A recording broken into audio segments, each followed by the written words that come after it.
ಸೌಂದರ್ಯ ಒಳ್ಳೆಯವರಲ್ಲ, ಕೆಟ್ಟವರು. ಅವ್ರ ಮೈಯಲ್ಲಿ ಹರಿತಿರೋದು ಸುಳ್ಳಿನ ರಕ್ತ ಅಂತ ಎಲ್ರಿಗೂ ಹೇಳಕ್ಕೆ ನಂಗೆ ಧೈರ್ಯ ಸಾಲ್ತಿಲ್ಲ. ಅವ್ರ ಮುಖವಾಡ ಕಳ್ಸಕ್ಕೂ ನಂಗೆ ಧೈರ್ಯ ಇಲ್ಲ. ಅವ್ರ ನಿಜವಾದ ಹೆಸರು ಸರ್ವಮಂಗಳ ಅಂತ ಎಲ್ರಿಗೂ ಹೇಳೋಣ ಅಂತ ಹೋದರೆ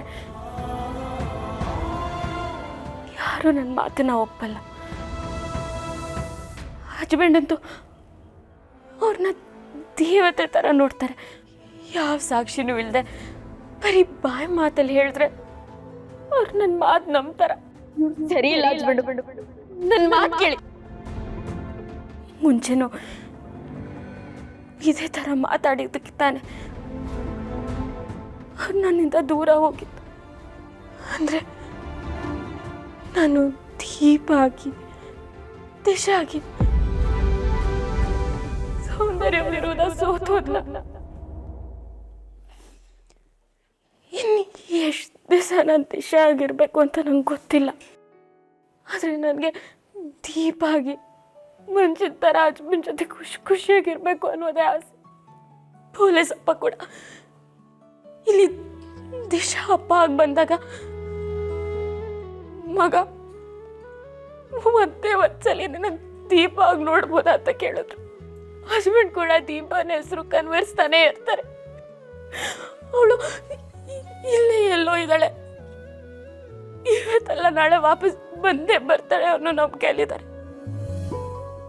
ಹಸ್ಬೆಂಡ್ಗೆ ಯಾವತ್ತಿದ್ರೂ ಬೇಕಾಗಿರೋದು ದೀಪ,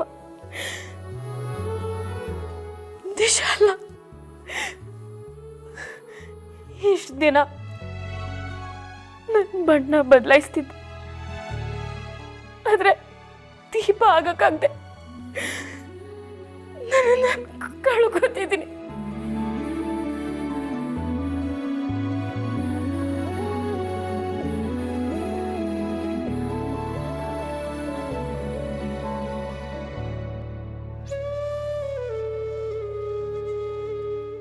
ನನಗೆ ದಿಶಾಗಿ ನಾಟಕ ಮಾಡಿದ್ಬಿಟ್ಟು ಸಾಕಾಗೋಗಿದೆ. ನನಗೆ ಮತ್ತೆ ದೀಪ ಆಗಬೇಕು. ನಂಗೆ ಆಗ್ತಿಲ್ಲ. ಎಲ್ಲ ಸತ್ಯನೋ ನನ್ನ ಹಸ್ಬೆಂಡಿಗೆ ಹೇಳ್ಬಿಡ್ತೀನಿ.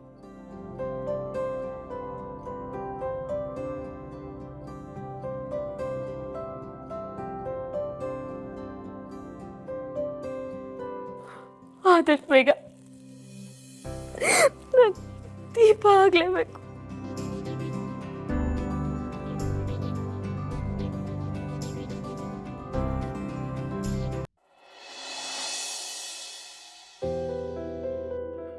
ದಿಶಾ ಅವರಲ್ಲಿ ಬೆಳಗ್ಗೆಯಿಂದ ಎಲ್ಲೂ ಕಾಣಿಸ್ತಾನೆ ಇಲ್ಲ. ಅಚ್ಚೋ, ದಿಶಾ ಅವರಲ್ಲಿ ಕಾಣಿಸ್ತಾ ಇಲ್ಲ. ಅರ್ಜೆಂಟಾಗಿ ಏನೋ ಕೆಲಸ ಇದೆ ಅಂತ ಹೋದ್ಲು. ಹೌದಾ? ಎಲ್ಲಿಗೆ ಅಂತ ಹೇಳಿಲ್ವಾ? ಇಲ್ಲ. ಅದು ಸರಿ, ನೀನು ಯಾಕೆ ದಿಶನ್ ಬಗ್ಗೆ ಇಷ್ಟೊಂದು ತಲೆ ಕೆಡಿಸ್ಕೊತಿದ್ಯಾ ಅಂತ ನನಗೆ ಗೊತ್ತಾಗ್ಲಿಲ್ಲ. ಹಂಗಲ್ಲ ಕಣೆ, ಡೈಲಿ ಇಷ್ಟೊತ್ತಲ್ಲಿ ಮನೇಲೇ ನೋಡ್ತಿದ್ನಲ್ಲ, ಅದಕ್ಕೆ ಕೇಳಿದೆ ಅಷ್ಟೇ. ಯಾರೆಲ್ಲೋದ್ರೆ ನಿನಗೇನು? ನಿನಗೆ ನಿನ್ನ ನಂಬಿಕೆನೇ ಮುಖ್ಯ ತಾನೆ.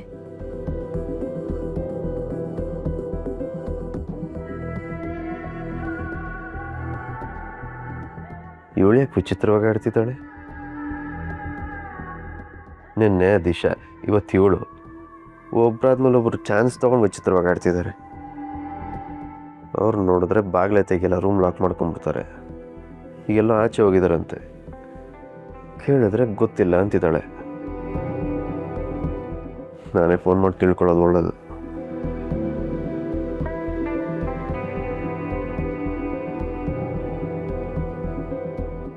Switch off.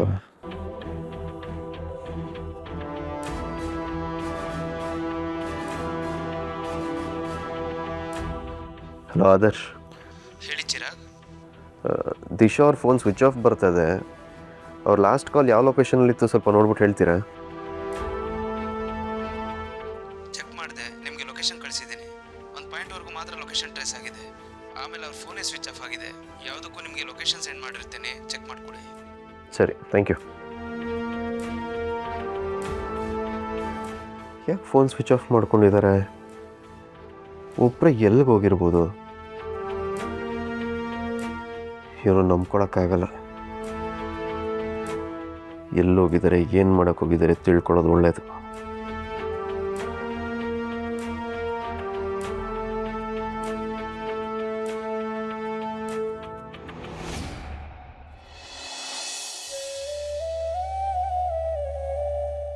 ಇಷ್ಟು ದಿನ ಆದರೂ ದಿಶಾ ಅವ್ರು ನನ್ನ ಲೈಫಿಗೆ ಬಂದಿದ್ದು ಉದ್ದೇಶ ಏನು ಅಂತಲೇ ತಿಳ್ಕೊಳಕ್ಕಾಗ್ಲಿಲ್ವಲ್ಲ. ಅದೆಷ್ಟೇ ಕಷ್ಟ ಆಗಲಿ, ಇವತ್ತಂತೂ ದಿಶಾ ಅವ್ರು ಯಾಕೆ ನನ್ನ ಮದುವೆ ಆದರು, ಅವ್ರು ನನ್ನ ಲೈಫಿಗೆ ಬರೋದ್ರ ಹಿಂದೆ ಅವ್ರ ಉದ್ದೇಶ ಏನು, ಅವ್ರಿಗೂ ದೀಪ ಅವ್ರಿಗೂ ಏನು ಸಂಬಂಧ, ದೀಪ ಅವ್ರ ಕಾಣೆ ಆಗಿರೋದ್ರ ಹಿಂದೆ ಇವ್ರ ಕೈವಾಡ ಇದೆಯಾ ಇಲ್ವಾ ತಿಳ್ಕೊಳ್ಳೇಬೇಕು.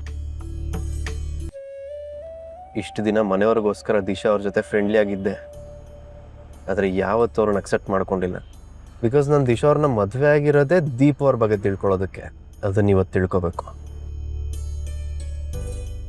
ಯಾಕ ನನ್ನ ಹಣೆ ಬರನೇ ಸರಿ ಇಲ್ಲ ಅನ್ಸುತ್ತೆ.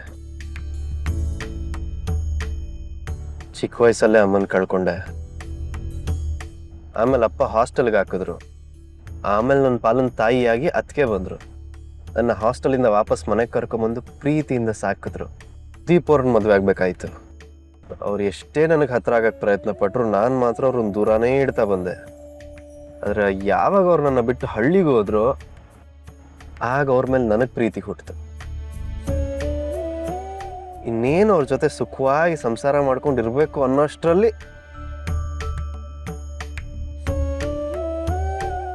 ಅವ್ರು ನನ್ನ ಬಿಟ್ಟು ಎಲ್ಲ ದೂರ ಹೋಗಿದ್ದಾರೆ. ನನ್ನ ಲೈಫಲ್ಲಿ ಏನು ನಡೀತಾ ಇದೆ ಅನ್ನೋದೇ ಅರ್ಥ ಆಗ್ತಾ ಇಲ್ಲ.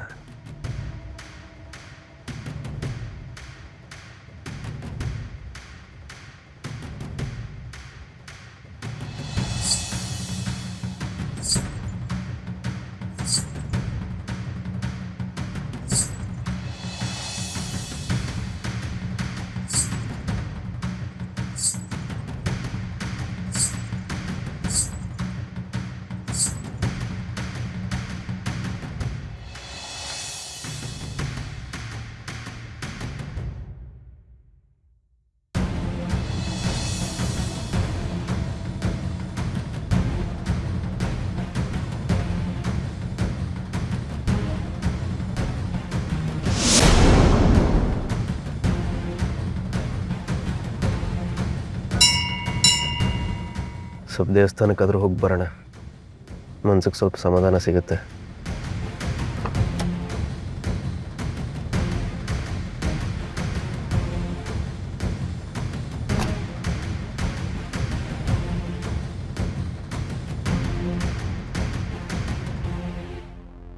ಅರ್ಚಕ್ರೆ, ಹೇಳಮ್ಮ.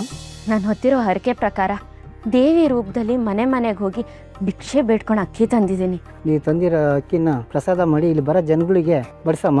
ದೇವರು ಯಾವತ್ತೂ ನಿನ್ನ ಕೈ ಬಿಡಲ್ಲ, ನಿನ್ನ ಆಸೆ ನೆರವೇರಿಸ್ತಾನಮ್ಮ. ಸರಿ,